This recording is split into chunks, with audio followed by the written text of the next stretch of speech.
नमस्कार मित्रों, आप सबका स्वागत है चितवन लाइव लर्निंग पर। मैं अलका सिंह आज आपको पढ़ाने जा रही हूँ मौर्य साम्राज्य। देखिए, मौर्य साम्राज्य से हर बार हर तरह की कंपटीशन, कोई भी कंपटीशन आप देने जा रहे हैं या आप बीटीसी कर रहे हैं या बीएड कर रहे हैं, जो भी आपके कोर्स में जब ये टॉपिक आ जाता है, किसी भी कोर्स में टॉपिक आ जाता है, तो ये जो नोट्स हैं ये हर प्रकार के बच्चे के लिए बहुत महत्वपूर्ण हैं। तो चलिए ज़्यादा समय न लेते हुए हम स्टार्ट करते हैं मौर्य साम्राज्य। स्टूडेंट्स, इस टॉपिक से सारे जितने भी मैंने नोट्स बनाए हैं, इसमें बहुत सारे नोट्स हैं और ये टॉपिक इस वीडियो में आपका कंप्लीट हो जाएगा। तो इसलिए आप वीडियो को ध्यान से देखें और अपने नोट्स साथ में बनाते हुए चलें, ताकि आपको जब आप लिखते हैं तो वो बहुत जल्दी आपके याद हो जाता है। वन वर्ड में आपका, वन लाइन में आपका आंसर होगा, तो आप इस वीडियो को पूरा देखेंगे। ठीक है, तो सबसे पहला क्वेश्चन है, प्रथम भारतीय साम्राज्य स्थापित किया गया। जो पहला भारतीय साम्राज्य था किसने स्थापित किया था? चंद्रगुप्त मौर्य ने। नेक्स्ट है गुप्त, मौर्य, वर्धन, कुषाण। इन चारों में से सबसे पुराना कौन सा है? तो वो है मौर्य वंश, क्योंकि मौर्य वंश का टाइमिंग था लगभग 322 ईसा पूर्व। ठीक है, नेक्स्ट है जिसके ग्रंथ में चंद्रगुप्त मौर्य का विशेष रूप से वर्णन हुआ है, वो कौन है? विशाखदत्त। विशाखदत्त के द्वारा लिखित ग्रंथ में चंद्रगुप्त जो मौर्य है उनके साम्राज्य के बारे में, उनकी व्यवस्था के बारे में बहुत डिटेल में वर्णन किया गया है। नेक्स्ट क्वेश्चन आ जाता है आपका, सेंड्रोकस से चंद्रगुप्त मौर्य की पहचान की थी। जो सेंड्रोकोटस है, एक मिनट यहाँ पर मिसप्रिंट हो रखा है, जो सेंड्रोकोटस है ये सेंड्रोकोटस नहीं है, सेल्यूकस है, तो आप इसे अपने नोट्स में ठीक कर लीजिएगा। सेंड्रोकोटस तो चंद्रगुप्त मौर्य का ही नाम था। ठीक है, तो ये सेल्यूकस है। सेल्यूकस से चंद्रगुप्त मौर्य की पहचान की थी किसने? विलियम जोन्स ने। नेक्स्ट है प्लिनी, जस्टिस, स्ट्रैबो तथा मैगस्थनीज में से वह है जिसने सेंड्रोकस यानी कि चंद्रगुप्त मौर्य और सिकंदर महान की भेंट का उल्लेख किया है। कौन है? जस्टिस। ठीक। कौटिल्य प्रधानमंत्री किसके थे? चंद्रगुप्त मौर्य के वो प्रधानमंत्री थे। नेक्स्ट आ जाएगा आपका, चाणक्य अपने बचपन में जाने जाते थे किस नाम से? विष्णुगुप्त के नाम से जाने जाते थे। कौटिल्य का अर्थशास्त्र है एक शासन के सिद्धांतों की पुस्तक। सबको पता है इस चीज के बारे में कि जो कौटिल्य का अर्थशास्त्र है इसमें राजनीति में के बारे में और शासन के जितने भी सिद्धांत हैं उनके बारे में चर्चा की गई है। नेक्स्ट, सप्तांग सिद्धांत के अनुसार राजा के अंग है राजा, आमत्य, जनपद, दुर्ग, कोश, सेना और मित्र। ठीक। नेक्स्ट है, कौटिल्य के अर्थशास्त्र में प्रकाश डाला गया है किस चीज पर? राजनीतिक नीतियों पर। अगला आ जाएगा आपके सामने, मैकियावेली के प्रिंस से तुलना की जा सकती है। जो मैकियावेली ने एक पुस्तक लिखी है जिसका नाम प्रिंस है, उस पुस्तक की तुलना कौटिल्य के अर्थशास्त्र से की जा सकती है। नेक्स्ट, डायमेकस भारत आया था। डायमेकस किसके शासनकाल में भारत आया था? बिंदुसार के शासनकाल में भारत आया था। पाटलिपुत्र में स्थित चंद्रगुप्त का महल मुख्यतः बना हुआ था लकड़ी से। ठीक है, जो पाटलिपुत्र में चंद्रगुप्त मौर्य का जो महल था वो लकड़ी के द्वारा बनाया गया था।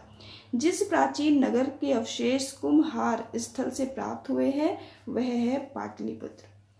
अगला आ जाता है आपके सामने कि बुंदली बाग प्राचीन स्थान था। जो बुंदली बाग था वो प्राचीन स्थान कहाँ का था? पाटलिपुत्र का।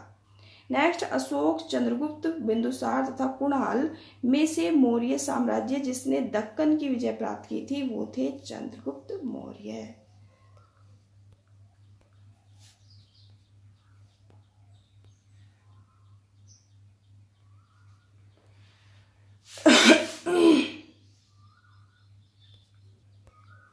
नेक्स्ट है, सहिष्णुता, उदारता और करुणा के त्रिविध आधार पर राजधर्म की स्थापना किसने की? राजधर्म की स्थापना की थी अशोक ने।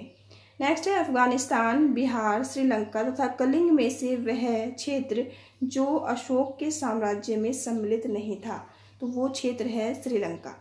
अफगानिस्तान, बिहार, श्रीलंका तथा कलिंग में से वह क्षेत्र जो अशोक के साम्राज्य में सम्मिलित नहीं था, तो श्रीलंका उस साम्राज्य में सम्मिलित नहीं था।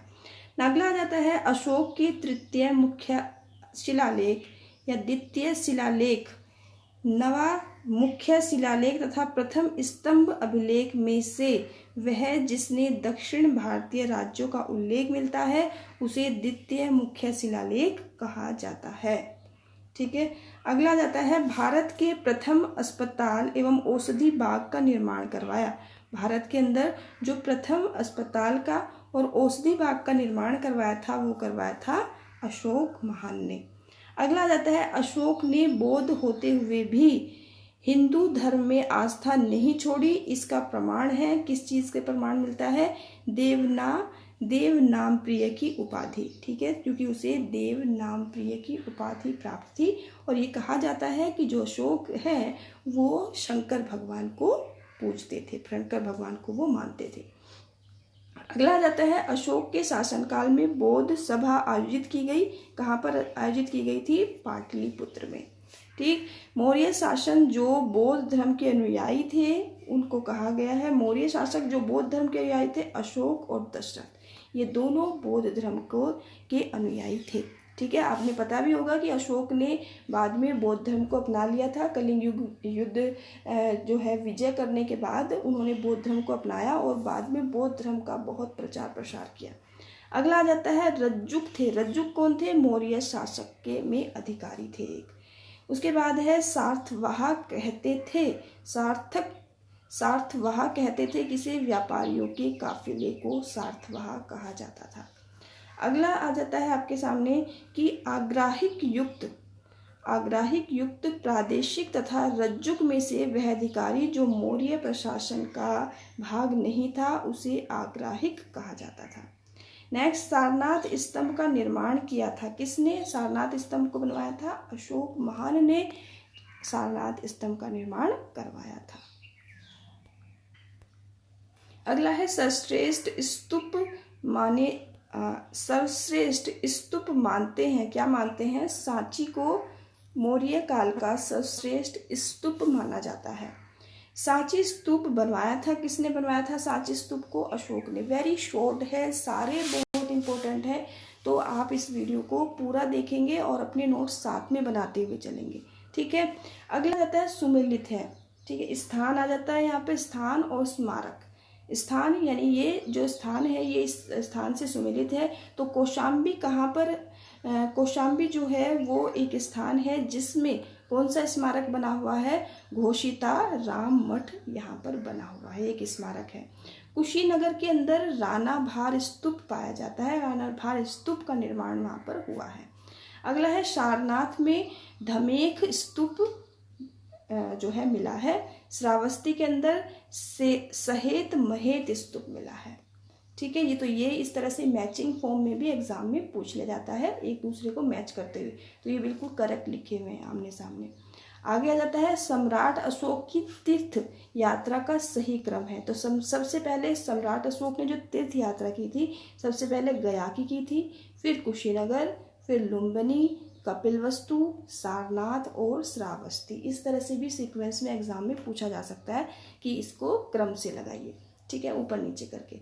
अगला आ गया आपका, अशोक के शिलालेखों में प्रयुक्त भाषा है। कौन सी भाषा है? बहुत इंपॉर्टेंट है, बहुत बार ये पूछा जा चुका है कि अशोक के शिलालेख किस भाषा में लिखे गए हैं, तो वो प्राकृत भाषा में लिखे गए हैं। अगला है, कालसी, गिरनार, शाहबाजगढ़ी तथा मेरठ में से वह अशोककालीन अभिलेख जो खरोष्टी लिपि में है, तो कहाँ पर है वो? शाहबाजगढ़ी के अंदर जो अभिलेख मिले हैं अशोक के लिखे हुए वो खरोष्टी लिपि में है। बहुत इंपॉर्टेंट है, क्वेश्चन सारे ही इंपॉर्टेंट आ रहे हैं इसके अंदर। नेक्स्ट है, पत्थर पर प्राचीनतम शिलालेख थे। जो सबसे पहले शिलालेख पत्थर पर बने हुए हैं वो थे प्राकृत भाषा के बने हुए। अगला, अशोक के शिलालेखों को सर्वप्रथम पढ़ा गया, किसने पढ़ा था? जेम्स प्रिंसेस ने।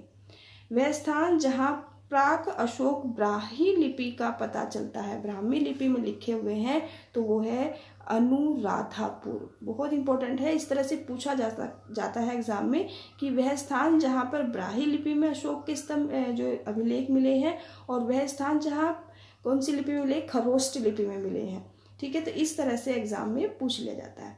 अगला आ जाता है आपके सामने, प्राचीन भारत में ब्राह्मी, नंद नागरी, शारदा तथा खरोष्टी में से वह एक लिपि जो दाईं ओर से बाईं ओर लिखी जाती है, ठीक है। इन चारों में से एक वो लिपि जो दाईं ओर से बाईं ओर लिखी जाती है, तो वह लिपि है खरोष्टी लिपि। ये ऐसे इस तरह से लिखी जाती है, इस साइड से, ठीक है। अगला आ जाता है अशोक का अपने शिलालेखों में सामान्यतः जिस नाम से उल्लेख हुआ है वह है। तो अपने जो शिलालेख हैं उनमें जो शिलालेखों के ऊपर अशोक के बारे में लिखा हुआ है तो उसे प्रियदर्शी कहा गया है। ठीक है, प्रियदर्शी क्योंकि वो सभी के प्रिय थे, सबकी सेवा करते थे, सबको जो आदर्शवादी वो एक बच्चे हुआ करते थे, इसलिए उनका नाम प्रियदर्शी पड़ गया। अशोक के प्रस्तर स्तंभों में संदर्भ में से सत्य कथन है। इन पर बढ़िया पॉलिश है, ये अखंड है, स्तंभों का सेफ्ट सुंडाकार है। ठीक है, तो तीनों जो ये कथन है ये तीनों सही हैं।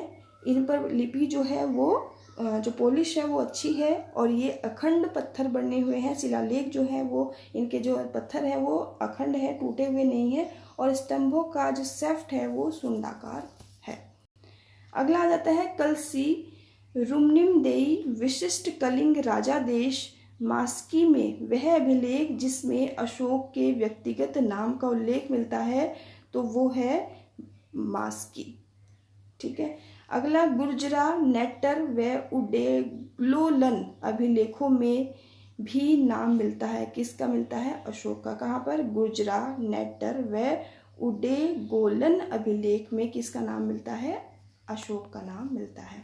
अशोक का रुम्मिन देई स्तंभ संबंधित है किसके? बुद्ध के जन्म से। बहुत इंपॉर्टेंट है ये वाला क्वेश्चन भी कि रुम्मिन देई स्तंभ किससे संबंधित है? बुद्ध के जन्म से संबंधित है। गुर्जरा लघु शिलालेख जिसमें अशोक का नामोल्लेख किया गया है वो कहाँ पर स्थित है? मध्य प्रदेश के दतिया जिले में। आगे बढ़ते हैं। केवल वह स्तंभ जिसमें अशोक ने स्वयं को मगध का सम्राट बताया, तो वह कौन सा स्तंभ है जिसमें अशोक महान ने अपने आप को मगध का सम्राट बताया हुआ है? तो वह है भाब्रू स्तंभ। भाब्रू स्तंभ एक ऐसा स्तंभ है जिसमें अशोक ने अपने आप को मगध का सम्राट बताया है। कालसी प्रसिद्ध है। कालसी अशोक के शिलालेखों के कारण प्रसिद्ध है। उत्तराखंड में सम्राट अशोक के शिलालेखों की एक प्रति मिली है। कहाँ पर मिली है? कालसी में। अगला आ जाता है कलिंग युद्ध की विजय की क्षतियों का वर्णन अशोक के जिस शिलालेख में है वह है कौन सा शिलालेख है? वह उस शिलालेख को कहा गया है शिलालेख